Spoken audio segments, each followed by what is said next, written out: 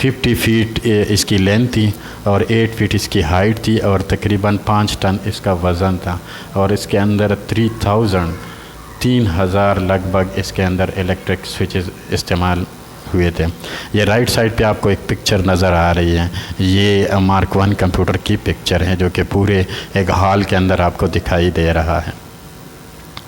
Next جو question ہے اسی ٹاپک کا، what is cloud computing? Cloud computing کیا ہے؟ Cloud computing means storing and accessing data and program over the internet instead of computer hard drive. Cloud computing کا مطلب یہ ہے کہ جب آپ اپنا کوئی ڈاٹا کسی انٹرنیٹ کے اوپر اسٹور کرنا چاہتے ہیں اور انٹرنیٹ کے ذریعے آپ ڈاٹے کو ایکسیس کر رہے ہیں یا پروگرام کو ایکسیس کر رہے ہیں تو اس کو کلاؤڈ کمپیوٹنگ کہتے ہیں۔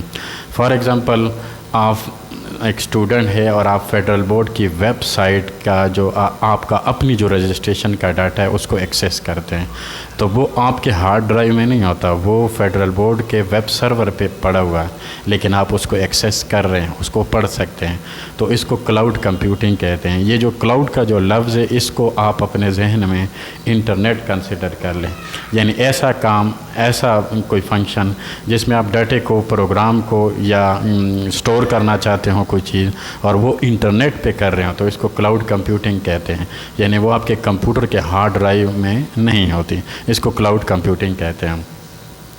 What is high performance computing? H P C. H P C کیا ہے؟ High performance computing is being used in today's data center for fast data processing. High performance computing HPC is the use of parallel processing for running advanced application programs efficiently, reliably and fast.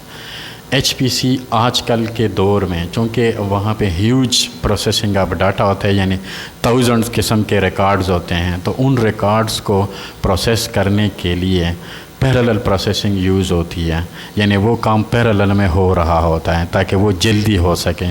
For example, اگر آپ 1000 record میں سے کوئی نام search کرنا چاہے تو وہ بہت ٹائم کنزیومنگ ہوگا، لیکن یہی کام اگر آپ پیرالل پروسیسنگ سے کریں، یعنی اس کے جو فرسٹ 200 ریکارڈ وہ ایک پروسیسر پہ ہو رہا ہو، سیکنڈ 200 ریکارڈ دوسرے پروسیسر پہ، اور اسی طرح اینڈ سو آن، پھر وہ سب اکٹھے سرچ کرے، آدھا آدھا سرچ کریں اور رزلٹ آپ کو دکھا دے، یہ کام جلدی ہو جائے گا۔ یعنی اگر آپ سٹیپ بائی سٹیپ کریں گے، سٹیپ 1، سٹیپ 2، سٹیپ 3، تو یہ بہت ٹائم کنزیومنگ ہوگا، لیکن اگر تمام سٹیپ اکٹھے پیرالل میں ہو تو یہ بہت جلدی ہوگا۔ تو اسی لیے اس کو کہتے ہیں advance application program efficiently, reliably and fast, یعنی وہ کام جلدی ہوتا ہے۔ جس طرح آپ اپنا رزلٹ دیکھ رہے ہوتے ہیں تو پورے پاکستان کا جو رزلٹ ہوتا ہے فیڈرل بورڈ کا، آپ ود ان 9 سیکنڈز میں جو ہے نا اپنا جو ریکارڈ ہے، جو رزلٹ ہے وہ دیکھ سکتے ہیں۔ تو یہ ایچ پی سی کا کمال ہے ہائی پرفارمنس کمپیوٹنگ کا۔ تو ڈیئر اسٹوڈنٹ، ہم اس لیکچر کو ادھر ہی ختم کرتے ہیں، تو نیکسٹ لیکچر میں انشاءاللہ دوبارہ ملاقات